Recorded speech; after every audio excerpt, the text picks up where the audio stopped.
Hello everyone. स्वागत है आपका टेक माइंड एक्सपर्ट पे। आज हम बात करेंगे ब्रेप स्वीट के जो दूसरे मॉड्यूल्स हैं उनके बारे में। अभी रिपीटर की बात हमने करनी कर ली कि रिपीटर में आप क्या कर सकते हो। जैसा इसके नाम में ही दिखा रखा है रिपीट, मतलब रिपीट कर सकते हो, बार बार वो रिक्वेस्ट भेज के दे चेक कर सकते हो कि क्या मतलब रिस्पॉन्स आता है, क्या चेंजेस उसमें आते हैं अलग अलग। इंट्रूडर में मैंने आपको बताया था कि इसमें जैसे ब्रूट फोर्स अटैक हो गया और दूसरे अटैक्स इसमें आते हो, वो आप कर सकते हो। फिर डायरेक्ट ब्रूट फोर्स हो गया, जैसे वो भी इसमें कर सकते हो। अभी जो कुछ और भी मॉड्यूल्स हैं ब्रप स्वीट में जो मतलब लेस नॉन मॉड्यूल्स आप बोल सकते हो कि उनको उनके बारे में इतना मतलब कोई बताता नहीं है, ये बोलो, या इतने यूजफुल मतलब ज्यादा यूज नहीं करते हो आप। तो अभी करते हैं स्टार्ट। तो डिकोडर से शुरू करते हैं भाई, इसका तो सही में यूज होता है। देखो, लेस नोन मॉड्यूल नहीं है ये, काफी अच्छा मॉड्यूल है। डिकोडर क्या काम करता है, ये डिकोड करता है। मान लो बेस 64 एनकोडेड कोई स्ट्रिंग है तो उसको डिकोड कर देगा। ठीक है, आपने यूआरएल एनकोड करना हो तो ये एनकोड भी कर देगा। ठीक है, चलो सबसे पहले चलते हैं डायरेक्टली यहाँ पे, टर्मिनल ऑन करते हैं और पहले हम वीपीएन कनेक्ट कर लेते हैं। डेस्कटॉप सुडो ओपन वीपीएन, और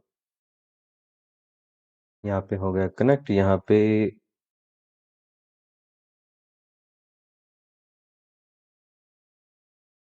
तो यहाँ पे हम क्या करते हैं, हम ओपन कर लेते हैं बर्प स्वीट। तो सीडी बर्प स्वीट जावा।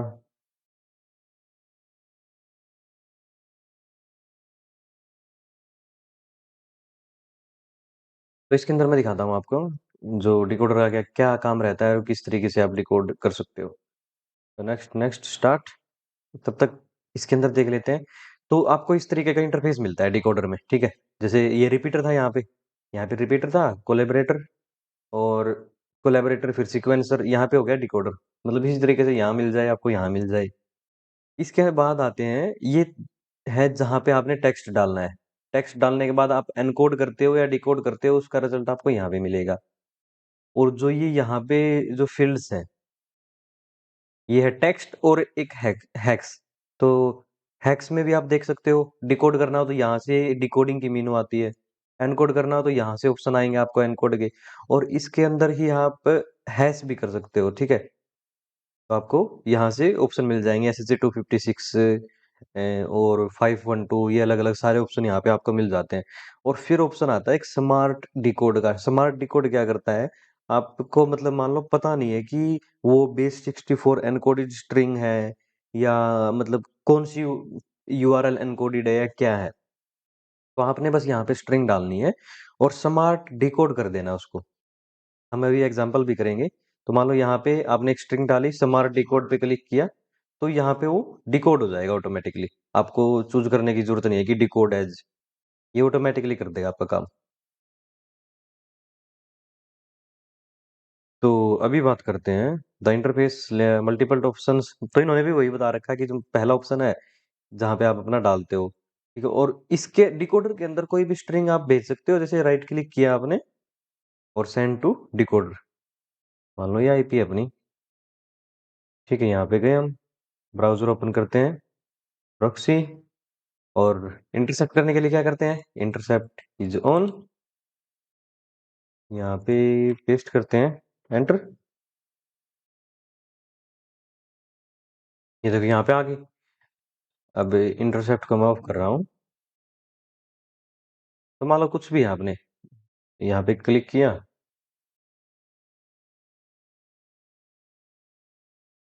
आप राइट क्लिक करोगे, राइट क्लिक करके भेज दो डिकोडर में। जैसे ये है, यहाँ इससे आपने कोई भी स्ट्रिंग सेलेक्ट की मान लो। ठीक है, तो अपना राइट क्लिक करो यहाँ पे। पहले तो मैं देखो एनकोड कर देता हूँ।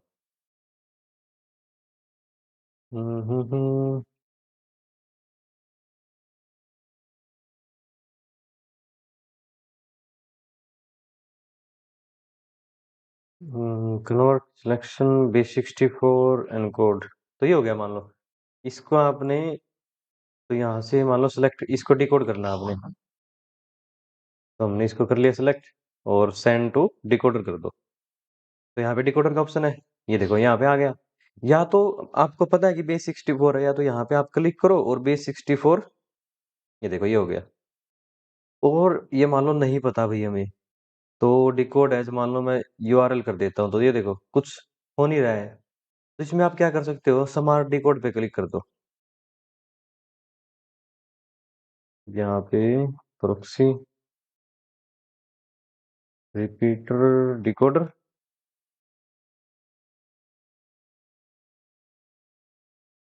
Copy decoder, smart decode. Okay, ये काम नहीं कर रहा है यहाँ पे, मतलब आप स्मार्ट डिकोड करोगे ना तो ये ऑटोमेटिकली वो कर देगा, डिकोड कर देगा इसको बेस 64 में। और फिर मान लो इसको एनकोड करना आपने, ये डिकोड कर लिया आपने यहाँ पे। अगर आपने इसको एनकोड करना हो तो प्लेन यूआरएल में एनकोड करना है, तो ये देखो यूआरएल में एनकोड हो गया। अब मान लो अब इस यूआरएल एनकोडेड स्ट्रिंग को आपने किसी और उसमें एनकोड करना हो, तो एनकोडेड एज, ये देखो। तो इस तरीके से आप एनकोड करते हो, डिकोड करते हो। अब अगर यहाँ पे हम पहली स्ट्रिंग है इसका हैश निकालना होने हमने, या मान लो मैं इसका MD5 हैश निकालना है, ठीक है ये हो गया। अब इसको करो एनकोड एज, ये देखो इस तरीके से आपने करना है इसको एनकोड एज ASCII हेक्स में। तो ये डिकोडर के कुछ ऑप्शंस थे जो मैंने आपको बताए, ठीक है। आई थिंक आप सभी को समझ आ गया होगा। हेक्स बिल्कुल बाइट लेवल पे मतलब जाना हो शायद जब। तो अभी बात करते हैं इसमें और क्या क्या ऑप्शन इन्होंने क्या बताया हमें। ऑटो डिकोड कौन सा करता है, तो स्मार्ट डिकोड, स्मार्ट डिकोड हो गया यहाँ पे। और क्या करते हैं, अभी इसमें आता है encoding and decoding with decoder. तो ये सब मैंने आपको बता दिया कि किस तरीके से, जैसे प्लेन है, प्लेन का मतलब क्या होगा कि रा डाटा हो गया आपका, ये रा डाटा डालते हो इसको एनकोड कर सकते हो, यूआरएल एनकोड। फिर कोई और भी ऑप्शंस हैं, हेक्स में देखना हो तो मतलब hex format while inputting data in ASCII format is beneficial, there are times when byte to byte input. देखो बताया था मैंने कि बाइट लेवल पे जब आपने एडिटिंग करनी हो तब आप इसका यूज करते हो। फिर स्मार्ट डिकोड देखो इस तरीके से काम करता है ये, यहाँ पे आपने एनकोडेड स्ट्रिंग डाली और स्मार्ट डिकोड कर दिया, ये देखो ऑटोमेटिकली ये डिकोड कर देगा आपके लिए। तो यहाँ पे कर रखा है ना बेस 64 एनकोड, तो बेस 64 एनकोड करते हैं इसको। आ गया, यहाँ पे जाते हैं डिकोडर के अंदर, पहले ही हम बेस 64 एनकोड, तो इस पे कॉपी करना आपने और डाल देना यहाँ पे। तो इसका हो गया कंप्लीट। तो यूआरएल डिकोड दिस डाटा, तो इसको आपने करना है यूआरएल डिकोड, तो यहाँ पे आप डालोगे और डिकोड एज यूआरएल, तो ये देखो हो गया। तो इसको यहाँ पे डालो। तो नेक्स्ट है कि इसमें बता रहा है कि ये स्मार्ट डिकोड आपने यूज करना है, तो यहाँ पे पेस्ट करो और स्मार्ट डिकोड, ये देखो इसने ऑटोमेटिकली डिकोड कर दिया है। यहाँ पे गई 47। अभी एनकोडिंग चैलेंज है, सो एनकोड दिस फ्रेज, इसको हमने करना है encode. Start with base 64 encoding, take the output of this and convert it to ASCII hex, finally encode the hex string into octal. तो भाई क्या करना है, पहले ये इसको करना है एनकोड एज बेस 64, और फिर इसको एनकोड एज ASC2, और फिर इसको एनकोड करना है ऑक्टल में। तो ये होना चाहिए, चेक करके देखते हैं। ओके, तो यही था। अभी बात करते हैं हैशिंग की, कि हैशिंग यहाँ से आप कुछ टास्क की फाइलें हैं जो डाउनलोड करनी है हमें। हैशिंग क्या होता है कि hashing is a one way process, तो भाई हैशिंग मतलब इरिवर्सिबल होता है, रिवर्स आप उसको नहीं कर सकते। So hashing is one way process that transform data into unique signature for a function and quality. मतलब एक तो ये चेक करने के लिए होता है कि भाई उसमें कुछ चेंज फिट नहीं किया गया है, ठीक है। मतलब अगर उसमें कुछ भी मॉडिफिकेशन होती है डाटा में, तो उसका जो हैशम आएगा वो अलग आएगा। तो हैशिंग इन डिकोडर, तो मैंने आपको बताया था कि ये ऑप्शन है हैशिंग का। तो यहाँ पे करते हैं कि use decoder what is SHA 256 hash sum. तो इसका भाई ये मान लो इसको आपने करना है, ये आ गया आपके पास, तो इसको करना आपने हैश। हैश ये देखो 256 बोल रहे हैं, 256, और यहाँ से फिर इसको करोगे encode as ASC। I think ये होना चाहिए, चेक करते हैं पहले। हाँ यही है, ठीक है। फिर है generate N MD5 hash sum. तो MD4 जनरेट करना है इसको, और फिर बेस 64 में बता रहा है ये हो गया एनकोड। एनकोड MD4 में, MD4 में हो गया। अब इसको एनकोड करना है बेस 64 में। तो ये कर लिया आपने इस तरीके से। ओके, देन क्या बता रहा है कि कुछ फाइल्स आपको हमें डाउनलोड करनी है, तो ये डाउनलोड कर लेते हैं। Let's look at in context example, first download the file attached to this task. तो पहले मैं क्या करता हूँ, अपने यहाँ पे मशीन में गई, और तो एक फोल्डर के अंदर कर लेते हैं इसको, टेस्ट के अंदर, Boston hosting, move to trace, open terminal, यहाँ पे पेस्ट, अलाउ करते हैं। ओके, यहाँ पे कीज को एक्सट्रैक्ट कर लेते हैं, की है इसके अंदर। अभी इनका जवाब देते हैं क्या मांग रहे हैं ये। तो यहाँ पे ओपन टर्मिनल कर लेते हैं और चलते हैं। ठीक है, तो ये बता रहा है कि मतलब ये डाउनलोड कर सकते हैं। Now read the problem, so some joker has matched with my SSH key. आपको जो MD5 हैज सम, मतलब इसकी की भूल गया है कि इसकी की कौन सी है, और वो हमें बतानी है। ये 4 SSH कीज हैं, और उनका MD5 हैज सम ये है जो उसकी रियल की है। तो ये हमें चेक करना है।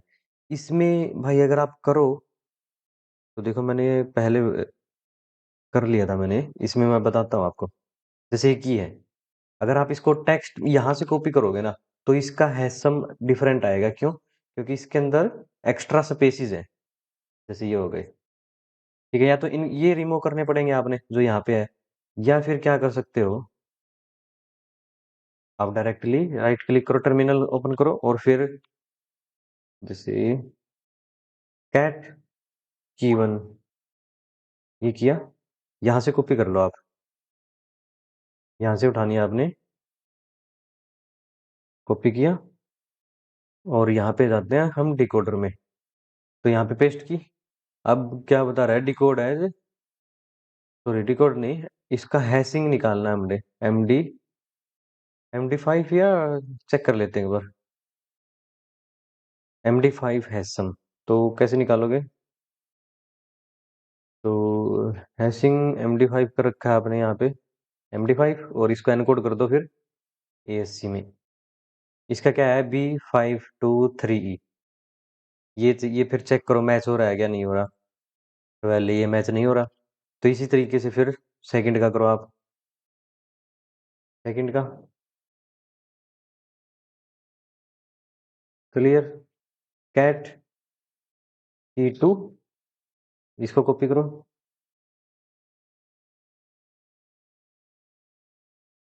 और यहाँ पे फिर एनकोड करो ASC। तो ये 500 ये भी नहीं है। फिर यहाँ पे चलते हैं, ये भी नहीं है। तो अभी की 3 देखते हैं, क्लियर, कैट की 3, इसको भी आपने यहाँ से कॉपी करना है। यहाँ से कॉपी करते रहो, स्पेसिस से इसमें नहीं ऐड होते। तो ये किया, एनकोड एज ASC, ये है भाई F8, ये देखो F8। तो करेक्ट की नेम क्या है, की 3। इस तरीके से आप इसको करोगे। देन इसमें क्या बता रखा है, और कंपेयरर, कंपेयरर का ओवर भी दे रखा है, कौन से उसका, जो ये है कंपेयरर। तो भाई यहाँ पे मतलब कंपेयर करते हो आप, एक रिक्वेस्ट यहाँ पे आती है, दूसरी यहाँ पे आती है, उसमें क्या क्या डिफरेंसेस हैं वो आप चेक करते हो। फिर इन्होंने मतलब बता भी रखा है कैसे आप चेक करोगे। ठीक है, तो ये है, मतलब ये है जहाँ पे वो आपका डाटा दिखेगा। सेकंड है, फिर पेस्ट कर सकते हो, लोड कर सकते हो फाइल से, रिमूव, क्लियर। फिर कंपेयर कर सकते हो वर्ड्स में, या फिर बाइट लेवल पे भी आप कंपेयर कर सकते हो इन चीज़ों को। जैसे यहाँ पे दिखा रखा है कि जो लेफ्ट है, राइट है, उन दोनों में कहाँ पे क्या डिफरेंस है वो आपको पता चलेगा। इन्होंने एग्जांपल दे रखा है यहाँ पे कि हमें जाना है, मान लो एग्जांपल के लिए चल देखते हैं। ब्राउज़र आपने ओपन किया, यहाँ पे गए, लॉगिन, ये मान लो इसमें आ गए अभी। यहाँ आने के बाद ये क्या बोल रहा है कि इसमें कुछ भी आप करो, रॉन्ग आईडी पासवर्ड, और फिर इसको कर लो कैप्चर। इंटरसेप्ट किया हमने, स्टार्ट, इसको लॉगिन किया, यहाँ पे रिक्वेस्ट होगी कैप्चर। अब इसको क्या करते हैं, इसको भेजते हैं हम कंपेयरर में। कंपेयरर में भेज दिया आपने।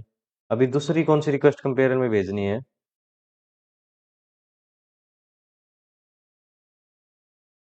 इसको भेज दिया। In the repeated tab change the credential. और अभी क्या करना हमने, ये मान लो यहाँ पे सपोर्ट एडमिन दिया,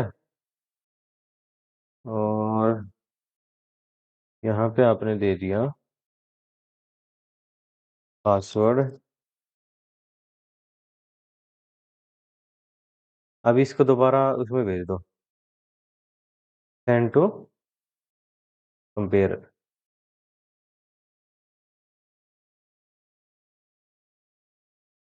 यहाँ पे आपने किया वर्ड्स, तो ये देखो, ये आपको चेंज दिखाएगा कि कहाँ पे क्या चीज मॉडिफाई हुई है, क्या डिफरेंस दोनों रिक्वेस्ट के बीच में आ रहा है।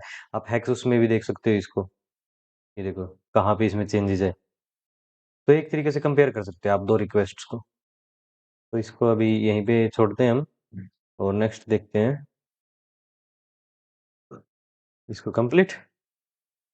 फिर कौन सा बता रखा है इन्होंने, सिक्वेंसर बता रखा है। सिक्वेंसर क्या काम करता है, सिक्वेंसर मान लो CSRF टोकन है, क्रॉस साइट रिक्वेस्ट फॉर्जरी, जो आपको एक टोकन देता है, या फिर कुकी, सेशन कुकी, जो आईडी मिलती है आपको, मान लो CSRF मिल रहा है, तो वो ये चेक करता है कि वो रैंडमली जनरेट हो रहा है, या फिर एक उसका मतलब कोई सीक्वेंस है कि पहले ये मतलब ऐसे 10,000 20,000 ये कैप्चर करता है पहले उन टोकन्स को। फिर उन टोकन्स को ये मैच करता है कि उनका कोई सीक्वेंस है क्या जनरेट होने का। सीक्वेंस का मतलब कि मान लो क्या वो इस उसमें हो रहे हैं, पहले 1 2 3 4, या फिर ऐसे हो रहे हैं कि भाई पहले 512 हो रहा है, फिर 8,000 हो रहा है कोई, फिर हो रहा है एक, फिर हो रहा है मान लो 15,000। मतलब क्या उनका जनरेट होने का क्या तरीका है, और ये प्रॉपरली मतलब रैंडम होना चाहिए। अलाउ अस टू इवेलुएट, तो भाई इवेलुएट था entropy, entropy sequencer live capture. तो अभी सीक्वेंसर का इसने दिखा रखा है कि किस तरीके से आप मतलब सीक्वेंसर में लाइव कैप्चर क्या कैसे कर सकते हो। तो ये बता रहा है कि पहले कैप्चर कर लो रिक्वेस्ट को। तो रिक्वेस्ट को कैप्चर कर लेते हैं हम, यहाँ पे, यहाँ पे गई, यहाँ पे किया, तो एक बार रिफ्रेश किया, तो आपने कर लिया कैप्चर रिक्वेस्ट को। यहाँ पे गए हम, सेंड टू सीक्वेंसर, तो यहाँ पर सेंड टू सीक्वेंसर, सीक्वेंसर में भेज दिया। अभी यहाँ पे क्या कुछ चेंजेस करने हैं, क्या चेंजेस करने हैं, form field login token, form field में लॉगिन टोकन, और इसको कर देते हैं स्टार्ट लाइव कैप्चर। तो ये कैप्चर करना स्टार्ट कर देगा रिक्वेस्ट को, और चेक फिर उनको ना मैच करेगा। जैसे ऑटो एनालाइज कर लेते हैं।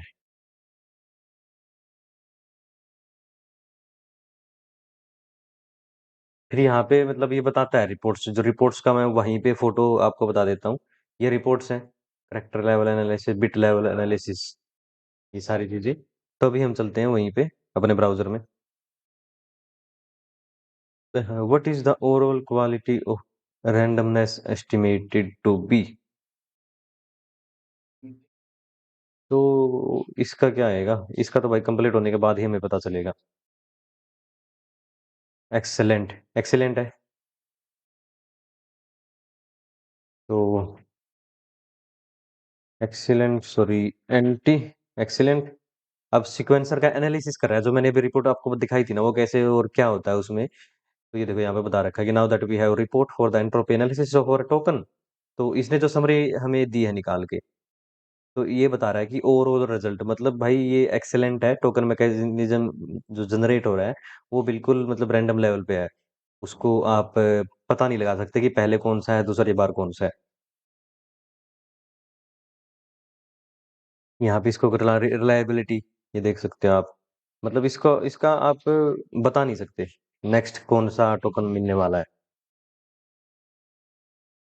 फिर है ऑर्गेनाइजर। ऑर्गेनाइजर क्या काम करता है? Design to help you store and annotate copies of HTTP request. भाई जो एचटीटीपी रिक्वेस्ट हिस्ट्री है आपकी, मतलब वो इसमें सेव रख सकते हो कि कोई और इसका फायदा क्या है यहाँ पे, मतलब बाद में इन्वेस्टिगेट करना हो आपने कि भाई कुछ छूट जाए तो बाद में इन्वेस्टिगेट करने के लिए यहाँ पे आप जो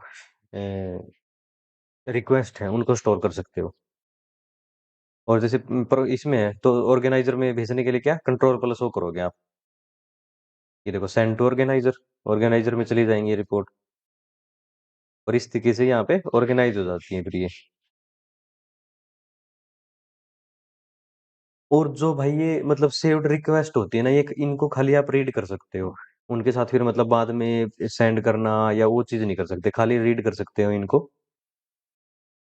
तो रीड ओनली या फिर कंक्लूजन। तो भाई यही था आज का अपना बर्फ स्वीट। जो अदर मॉड्यूल्स थे, अभी जो नेक्स्ट वीडियो आएगी वो थोड़ी सी छोटी होने वाली है, उसको जरूर देख लेना क्योंकि उसमें हम जो बी सॉरी बर्फ स्वीट जो एक्सटेंशंस हैं उनके बारे में देखेंगे कि कैसे आप एक्सटेंशन को यूज करते हो, और एक्सटेंशन बहुत ही हेल्पफुल रहती है। तो thank you so much for watching the video, मिलता हूँ आपसे नेक्स्ट वीडियो में। तब तक कुछ ना कुछ आप देखो, कोर्स देखो कोई, टेलीग्राम पे जाओ भाई, वहां पे कोर्स मिल जाएगा आपको। तो थैंक यू सो मच, नीचे आपको लिंक मिल जाएंगे व्हाट्सएप ग्रुप के और टेलीग्राम ग्रुप का भी।